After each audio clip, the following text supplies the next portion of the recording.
Thank you so much for joining me for another episode of Keeping It Real with America's Supermom. I am really excited to have my next guest here, Diane Purnell.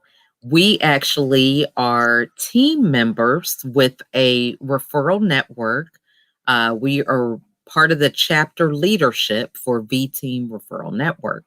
So I'm excited to have her here today. We've had a chance to chat a few times and excited for the insights and things that she's going to share with us today. But before we get into our interview, I want to give her the opportunity to introduce herself. Okay, well, thank you, Lachelle. I'm so excited for this opportunity. Just hearing America's Supermom was like, how do you compete with that? But holy smokes. So I'm not here to compete because that's not going to happen.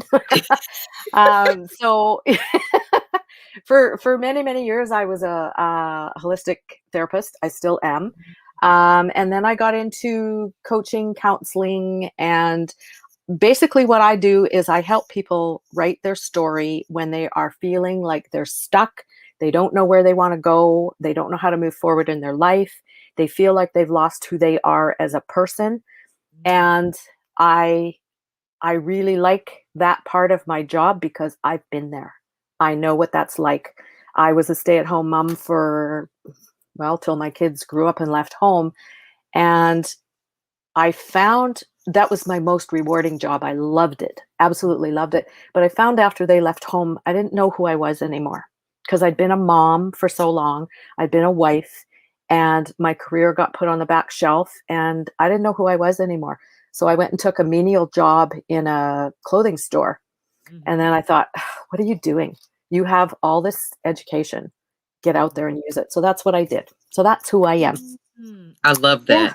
I mean, I can so relate to that story. I had the same kind of epiphany. Even though, my children some of them were still young, some of them were older. And I think my youngest was 2 kind of when I had that experience. Oh, So I wow. definitely know the whole thing about losing yourself. And Yeah. I think this is a great topic because so many moms out here who are juggling working from home and their kids being at home, because Exactly. of this pandemic. What advice would you give them? Because I was in that situation where I felt like I couldn't be 100% of a career person and 100% of a mom. I felt like I had to choose between the two. Yeah. So for somebody who's in that space, what advice would you give them? Well, as a stay-at-home mom, I made my career being a mom, but I also got very involved in, I was the president of the Parent Advisory Committee for years, and I got involved in a lot of organizations like that. And um, I know quite a few ladies who work now, and just find that balance. Like, be really good at what you do and be okay with going out to work every day if that's what you choose, because lots of women choose to do that. Some women don't have a choice. But even if you don't have a choice, make it the best that you can when you are at work. And when you're at home, be full on. Be a mom when you're at home. And so many times I see women that are trying to juggle these jobs and their kids at the same time. And in my world, that just doesn't work. When I'm with my children, I mean, my kids are grown up, they're adults and have kids of their own now. But when I was with my kids, I was with my kids. I was present for my kids all the time. When I was doing parent advisory stuff, I did it when they weren't around or when they were asleep or when they were in school. So that's how I divided. I was a mom when I needed to be a mom, and I was present when I needed to be a mom, but I was also the president of the parent advisory when I needed to be the president, if that makes sense. Yeah, it Just, does. It makes it's you kind can of be like both. the compartmentalizing or something. Yeah, I get that Exactly. concept. So Exactly. when you say that you lost yourself, because so many women at this juncture are there, it may Yes. not be because they were a stay-home mom. It could be because they were in their career for 20 years and now everything has changed with this pandemic, or, Yep. they've lost a loved one, a spouse or somebody close Yes. to them, they were a caretaker, different things. So when Yeah. you say you lost yourself, can you explain a little bit more about what that is? Because some people may be in that space and not recognize what that is. Yeah, I sure can. For me, it was I was a career woman when I got married, and then we made the decision that I was going to stay at home and raise the kids. And I did that. And then when my kids grew up and left home, I was still at home and I was wandering around trying to figure out what to do. And my husband didn't want me to go back to work. But it was kind of like, oh man, what do I do? I can't sit here and watch Oprah all day long, and I can only clean my house so many times, and I'm not cleaning it every day. I'm sorry, but I'm not. But, Right. I've got friends who have lost their spouses and they're going through the same thing. They feel lost because they don't have that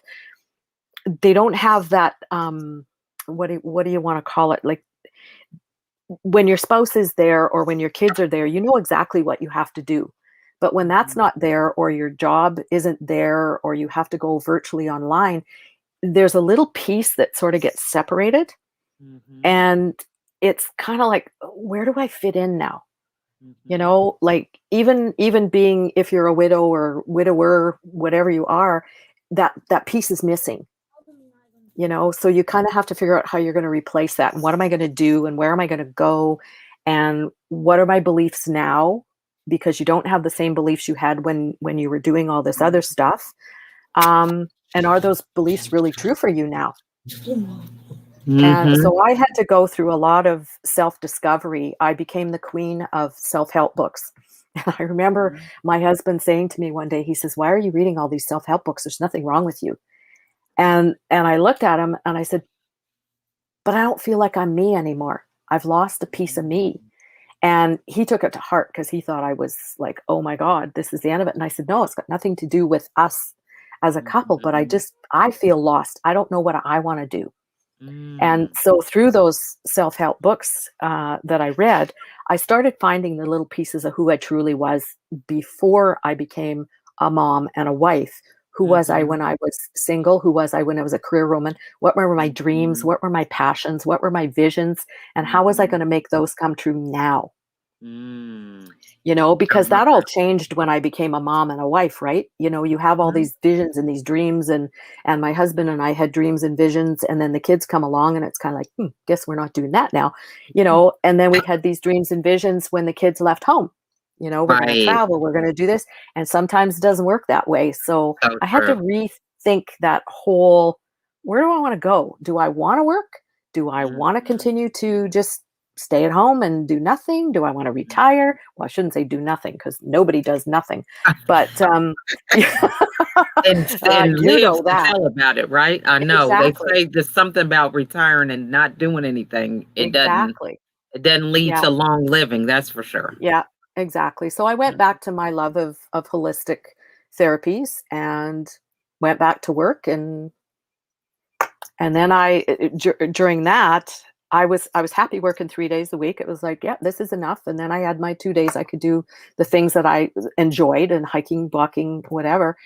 And then I came to another roadblock because I was doing massage and reflexology and nutrition and all that kind of stuff. And people were getting on my table and they would start to cry and they would start to express these feelings, right? Mhm. And I didn't know what to do with them at that time. So I did the best I could with what I knew. Mhm. And sometimes I would leave and go, "Man, she sounds so much like me." Mhm. She was lost. She was floundering. She didn't know what she wanted to do. She didn't know how to move forward. She was coming to the end of her career, or she was just starting her career and she felt guilty because she was leaving her kids at home. So I Mhm. thought, okay, I need to be able to deal with these people on my table. So I went and studied how the mind works, how belief systems work. And now, when somebody is with me, we can figure out what it is that they really truly want. Mhm. Is it something that they desire? Is it something that they think they desire and don't anymore? Where these beliefs came from? Do they even belong to them? And then I help them rewrite their story or write a new chapter for their life. And when I say rewrite their story, what I often do will look at their past, because a Mhm. lot of people carry a lot of garbage from their past Mhm. and they blame. It was mom's fault, dad's fault, brother's Mhm. fault, husband's fault, whoever. They Mhm. blame it on everybody else. But when we rewrite that story, we rewrite it as an adventure, because usually there's something good about their life and we pick out the good pieces of it. rather than the, oh, my dad did this, my mom did this. We find the goodness. We find the, I always call it the Pollyanna syndrome, where there's the glad game. She used to play the glad game. And you might not know about Pollyanna, but I'm aging myself. But she always played the glad game. And what that was is she found the good in everything. And so that's what I do, is we find the good in your life, and then we rewrite your history as an adventure, and then we move on to a new chapter of your life moving forward and what you want it to look like now. I love that. I was listening Yeah. to somebody the other day and they were saying, life is like eating fish. You eat the fish, but spit the bones out, so the Oh, there you bones go. represent the negative things. So I like that. So, Exactly. Yeah. this really is just so profound. It resonates with a lot of things that I had to go through in my journey of overcoming depression. So for Yep. somebody who is like, man, that's me, I've lost myself, I love how you bring up the self-development, but what would be their first step? Because a lot of times I know in my case, it was, I didn't know how to ask for help. I Ah, just thought, well, you know what? If something's not right, it's me. I've got a problem. okay. I'm not doing this right. I'm a failure, whatever. Yeah. So for somebody who has that awareness, what advice would you give them to kind of, who do they reach out to? What does it look like? That whole Yeah. transition. You look like you had a good relationship with your husband, I but, did. Yeah. what would you say to somebody in that position? In that position, first off, recognize that there's a problem and that it's not your fault. That is number one. And then uh, either reach out, start looking for people either on Facebook or Instagram or wherever, whatever platform you're on, and Mhm. start joining groups where people are uplifting. Um, Shut off the news and get the negativity out of your life. How I did it is I started reading books. And one of the best books that helped me was Feelings Buried Alive Never Die. And I can't remember the author's name right offhand, but that book transformed my life Yeah, because sounds what it, like a great title. You oh, said it's feelings fantastic. feelings Feelings buried Buried alive, Alive Never never die. Die. I That is don't awesome. I don't know if the book's here right now. I might Well, have we lent it can out look because that it's one up. I lent out. Mhm. I'll send it to you so you can put it out later. But that's what I did. I started with that. And what that book did for me is it made me realize that it wasn't my fault. It wasn't my doing. And I think that was the biggest obstacle because I was blaming myself and saying, well, what's wrong with me? You get to stay home. You don't have to go to work. Or, you know, it was stuff like that was coming up. But I don't want to stay at home. I want to go out and I want to Right, have fun. I want to get paid to do something that's right. fun. So I blamed myself a lot. And that was the one book I have to say that was instrumental in changing my life. I love And that title. That oh, sounds it's so amazing. I wish I had the book right here, but I don't. Oh, I do. Just let me stand up. You're going to see the. good thing All you're right. dressed from the bottom, you're dressed up on the bottom, right? Yes, I am. That's the book, Feelings Buried Alive by Carol K. Trueman. Okay. It Wow, is that's good. fantastic, and it really did transform my life. So number one is recognize that, take responsibility for it, and find a book that resonates with you. Read it if you and please reach out for help. We have a deal going on in Canada right now. It's called Bell Talk, and it's for people into depression. We hear you. Please reach out, and there's a text number that you can text, and somebody's there to talk to you. Mhm, mhm. And I think that's really important is asking for help. It used to be a real stigma that if you asked for help, there was something wrong with you. That's not the case anymore. And I learned that many years ago from a friend whose brother had died, and a year later her dad died. And she went to counseling. Well, when she had told me that, it was like, whoa, you went to counseling? And because for me, at that time, counseling always meant there was something wrong. You were there was you just weren't right in the head. That's not it at all. Counselors are somebody that's neutral, or coaches, or even psychiatrists. Well, maybe not a psychiatrist, but psychologists and psychotherapists. They're there as a neutral partner that can listen to you, and they can pick out the words or the emotions, the feelings that are triggering you. and that you keep repeating. And that's what I do. I listen for the words that you keep repeating. I listen for phrases that you keep saying.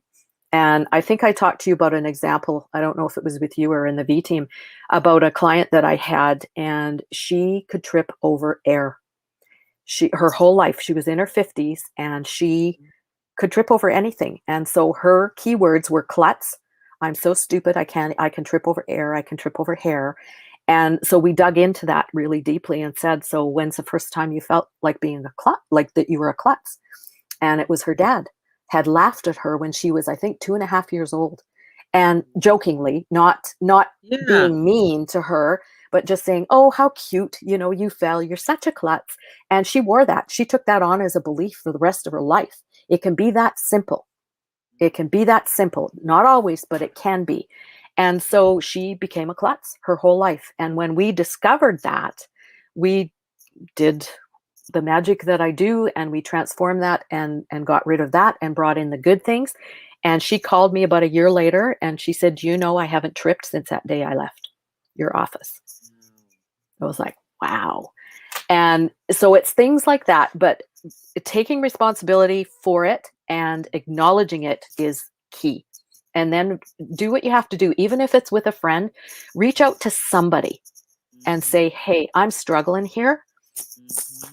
This is what I'm feeling. Talk about it. Because chances are, if you talk about it, there's somebody else out there that is feeling exactly the same way you are. And it could be the person you reach out to. I love that. And, You know? I mean, I definitely get what you're saying because it's kind of like when you go through your own journey, you're at a place to where you can teach other people. So Exactly. for other people who are like, what is that one thing that they can do to kind of get from the feelings of feeling like people are going to be rejecting them and then being empowered to tell their story. There's that little transition because you're thinking, oh, if I talk, what are they going to think about what I have on? Let's just use like a Yeah. video. Yeah. You go through this inner dialogue, self doubt, but then there's that point you cross that threshold and you're on the other side, and it's like, nothing can stop you. So, what is it that has to take place to kind of, in your work for them to go to the other side? Responsibility is huge. Mhm. Lots of people will come to me and they'll say their life sucks. And they'll start talking about their life. And it's, my mom did this to me. My dad said this to me. I was abused as a child, whatever. Those are horrible, horrible things that happen. It's Mhm. when you finally say, I've had enough. I'm done. I am not doing this anymore. There's got to be more to life. And so that's usually when they reach out to me, they've gone through all the steps. They've done everything. They've gone to mental health and gone to see counselors. Mhm. They've talked to whoever. They've read books. They've done all that. Mhm. And I, re- I, I just lost my train of thought where I was going to go with that. Um, but they usually come to me when they've been to everybody else. And Mhm. so with my training, I'm able to ask the questions. Mhm. When did this first begin? When did you first feel like that? And you sort of have to be a detective, Mhm. but I think personally, start surrounding yourself with people who are positive. Start Mhm. listening to more positive, inspirational things like you. Just whatever's out there. Just start Mhm. really digging into the positive stuff that's out there, Mhm. and sort of start staying away from the people who aren't supporting you. Mhm. The people who may be involved in why you feel the way you do. You Mhm. don't have to just get rid of them and cut them off completely, but if you just start saying less and less to them about what's going on in your life and finding people who surround you who are happy, who are, even if it's joining a yoga class or whatever, anything like that, painting, art, um, a group of women. That's one of the things I did is I got involved in the high school by that time, and then I got involved in a women in business group here because I had a business. But there's other groups, volunteer, go Mhm. and surround yourself with happy people, and bring that joy and turn the frown upside down. So if you find yourself saying, I'll use an example. I had a friend the other day that said, unfortunately, I got called into work and I won't be able to do XYZ. And I said, so how fortunate are you that you got called to work today? And she kind of stepped back and she went, oh, I said, let's turn that into a positive. I'm so fortunate I got called into work today. So I'm only going to work on this project for XYZ amount of time. And then I'm going to rest and relax for the next day. So if you can start paying attention, write down every time you say something negative, write it down, and then turn that around into a positive. Does that make sense? Yeah. And that's one of the ways I started. And another tool that was really helpful for me was, now this might sound, and it's very difficult, write down 100 things that you want. And that might sound easy, but it's not. I've heard that before. Oh Yeah. my gosh. But the reason that's so powerful, and the reason that it is I think the first time I did it, I got to about 10. And then it was getting like, I couldn't think of things that I wanted. So I went back and I reread it. And what they said is go downtown and window shop. And if you see a dress in the window, oh, I want that dress. I want those shoes. I want that necklace. I want whatever it is. Because what that does is it gets you out of that box and it gets you thinking outside of the box. So it doesn't mean you're ever going to go buy it. And my thing is, I happened to be watching Oprah one day and John Travolta was on there. And he said, he was parking his 747 jet on his property somewhere. And I went, oh, I've always wanted to be a pilot. I could have a 747. So I wrote it down. And I said, I want a 747. How cool would it be to be able to call up a bunch of your friends and say, hey, we're going somewhere. I'm picking you up in the jet. Meet me at the airport. Is it ever going to happen? It could. It's a possibility. At my age, probably not now, because I don't think I can get a pilot's license anymore. But that's what it did. It got me, instead of thinking, oh, a 747, I could never have a 747. Oh, a fancy car, no, I could never have that. I mean, that's being unrealistic. How many starving children are there in the world? I can help the starving children too. You know, you can get out of that box, but it helps you sort of get silly. It helps you get out of that box and start thinking differently. And when you start that process, you wouldn't believe the possibilities that start opening up for you. It's I love that. amazing. Yeah. And it's one simple little act.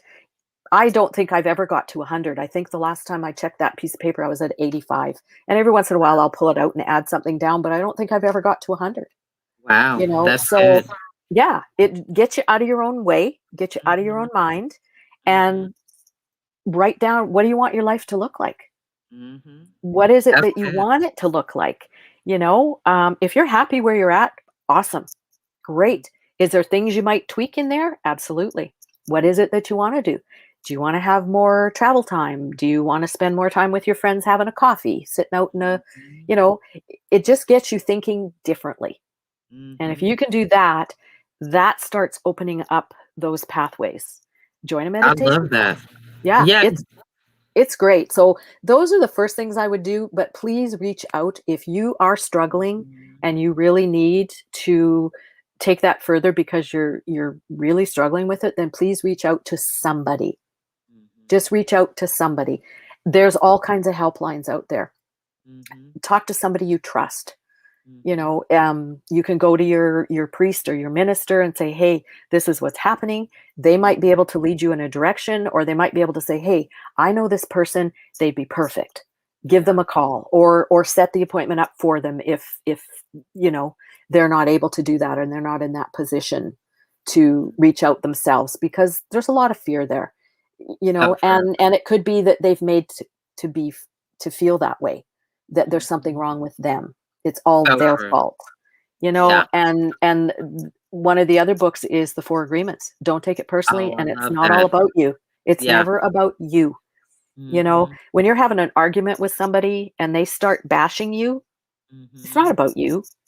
There's an underlying issue there with them. So if you can keep that in mind and say, hey, I'm a good person. I'm worthy of having whatever it is that you want, XYZ. and go from there. But please, please reach out. I And love that. yeah, just reach out and ask for help. I did. Mhm, mhm. I did. Me too. Yeah.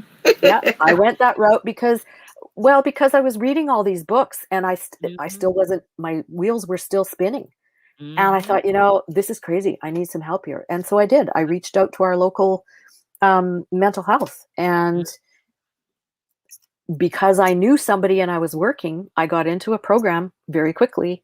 And Mhm. it really helped me to focus on me. Where I was it love that I wanted to go? What was it that I wanted to do? Mhm. And don't feel guilty because it didn't mean that I was excluding my partner Right. at all. It Mhm. was me. I needed to figure out who I was. So true. And I Yeah. think, there's so much stigma around that because, if you've lived a large portion of your life looking for other people, looking out for their best interests, you Yes. really don't get the experience of looking out for yourself. Exactly. The experience is, being a martyr and sacrificing, Yeah. right? And so we don't Absolutely. have the experience to speak up for ourselves or to have that balance. So Yeah. then when we approach it, we just have this idea that it's all or nothing, Yeah. and we don't have any practice doing it, quote unquote, the right way or not. So Yeah. I love that you said that. Yeah. And another thing I would recommend is self-care. Yes. Start doing little things. It can be Mhm, as little as going for a walk. If you mhm, have, if your money is limited, start going for a walk. Go sit in a mhm, park. Go mhm, grab some lunch and sit in a park, or go for a hike, or call a friend and go sit and have coffee down by a pond or whatever. mhm, But take that time. It can be as little as half an hour.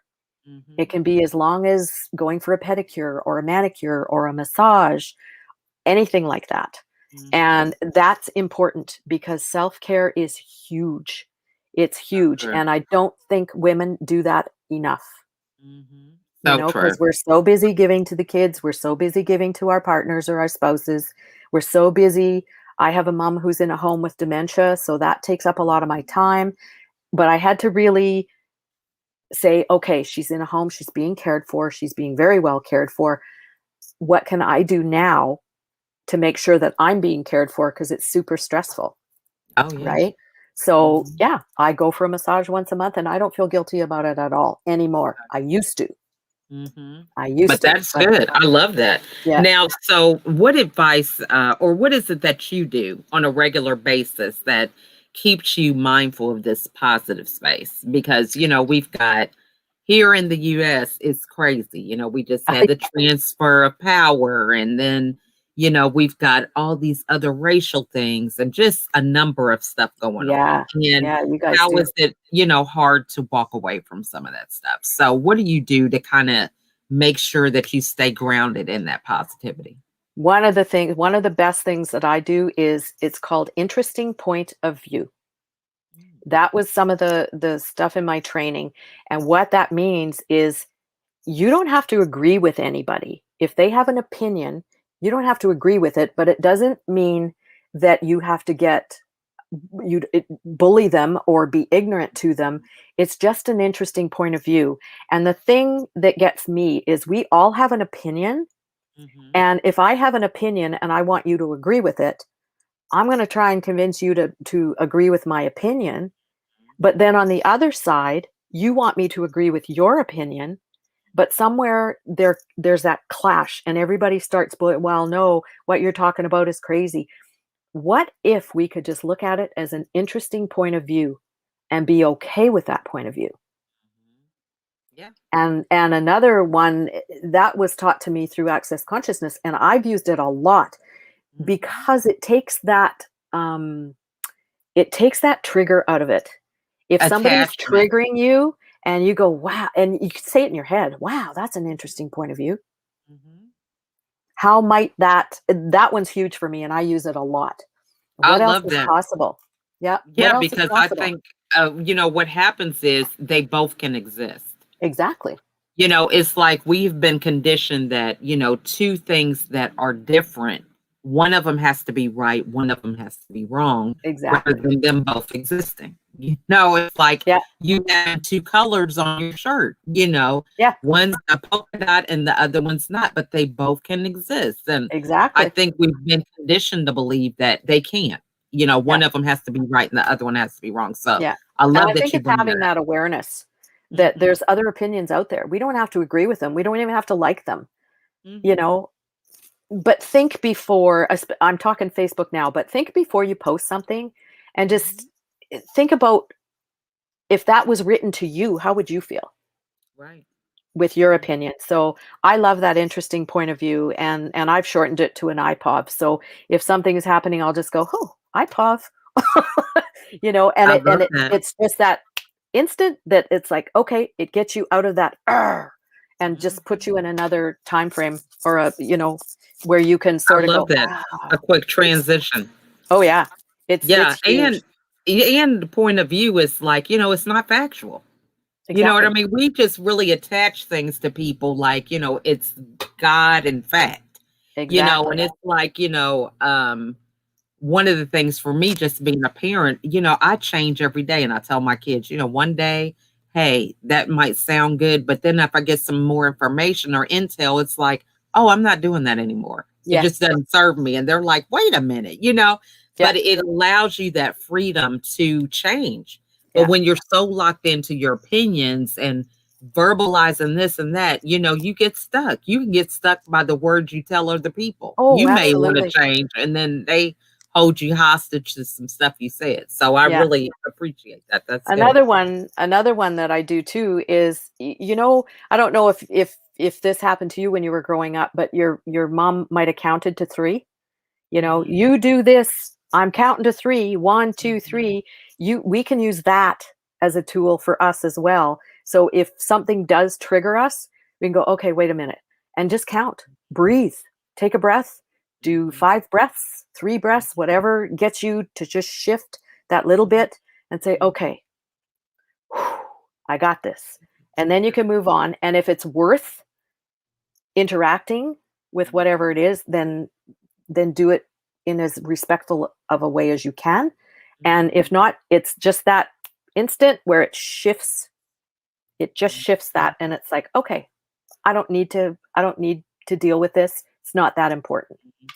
And I I mean, love I've got that. all yeah, yeah, Mhm, it's super easy, doesn't mhm, cost any money. mhm, And it's kind of like the think before you speak. So if mhm. you're going to go and speak, it's like, okay, 1, 2, 3, 4, 5. Okay, Right. no, I don't need to say that. It's not important. Right. Yeah. I love that. That's good. Oh, Well, this it this is I've gotten some jewels, okay? I'm gonna yay. be definitely replaying this so I can write everything down. That's one of the things I miss about my audio podcast, but, Ah, that has me addicted to Clubhouse. See, you're not on video, so I can just be writing all my notes and, so you can only imagine all these pieces of paper and all this yeah, stuff I've written down from Clubhouse, but, I awesome. love that. But so what's the best way for the audience to get a hold of you? They can go to my website. Mhm, It's dianeparnell.com. They mhm, can find me on LinkedIn, just under Diane Parnell. I'm on Facebook. mhm. My personal page is Diane Kinghorn Parnell, and my business is Diane Parnell. And I also have I Found Time. I should write that in the chat. Do you want me to post all that in the chat? Or Yeah, you can. yeah, okay. Let And then me. I'll just copy and paste it and put it on the page. Okay, I'll give I'm you trying to get better at this banner stuff. there. People are uh, like, "Okay, can we get it together?" I Um, know it's. Oh, I don't even remember what my linked one is. But if they go to Facebook, if I could spell, and just search for Diane Parnell. And I think LinkedIn is the same. I'll just put LinkedIn. I'm pretty sure I'm Diane Parnell on there. I don't even know who I am anymore. And then they hey, can I feel through you. Facebook they can message me. That's fine. I'm quite happy to do that. Uh, yeah, just reach Okay. out and oh look at Okay. you Holy Yeah, see? smokes. It's like a little thing, but I'm bad about doing it, okay? I love So I that. need to I learned something new today. That's I awesome. know. Well, I'm always so into the interview that, I forget to put it on there. Oh, I do And the same I'm thing. telling you, that just goes to show you how much I am just in between, different things. It's like I've had an interview earlier. So everybody's like, "Oh, why don't you just do that before?" But right before I might be with the kids or something, and it's Exactly. like, this Hello. to that. Say hi. Okay. They're doing their chores really quick, I think. Hi. Okay. Doing chores. Yeah, she's one that doesn't mind the camera. She'll get on here in a minute. Aw, that's Anytime. awesome. She loves it. Yeah. That's awesome. So, well, this has just been a great conversation. I could go on for hours, Yeah, I especially with know. things when it comes to, empowering ourselves. So, Yeah. what final words would you like to share with everybody? Just be true to yourself. Love yourself and find your passion again. Find your joy. Mhm, And however you have to do that, just reach out. Reach out. Simple steps. mhm, Count to 5 before you speak. Interesting point of view. mhm. Just love on yourself because you're worth it. Love that. That is so awesome. Well, thank you so much, Thank Diane, for coming you. on. I really appreciate it. And like I said, some great insights. I really Awesome. hope everybody was taking notes, but if not, they can rewind it, stop it, There pause you it, go. get some more insights. So I encourage you all, if you are interested in anything that was shared, to reach out to Diane. We Absolutely. have her email address here scrolling across the screen. And check her out. Look up her different things to see what kind of insights that might be beneficial for you. Awesome. If you're in that space and you need to be around different people, change your environment, this is a great opportunity. And if it resonates Absolutely. with you, follow through. So I encourage you guys to do that. If you want to just leave a question or comment, feel free to put it in the comments and we will make sure that we get that answer for you. So Absolutely. Yeah. again, Diane, thank you so much for coming on. Thank you so much for the opportunity, Lachelle. I love it. Oh, you are so And I welcome. love what you do. Oh, thank I you. really do. You we're gonna change the world. Us Amen. women, we're gonna change the world. Yes, we are. Yes, we Awesome. are. All You right, got to my friend. connect with the right people and that light will just get brighter and brighter. So I That's right. appreciate you coming on. Awesome. Yeah. Thank you so much. Well, thank you everybody who was watching and we Yeah. will see you on the next episode. Awesome. See you later when it's in Bye.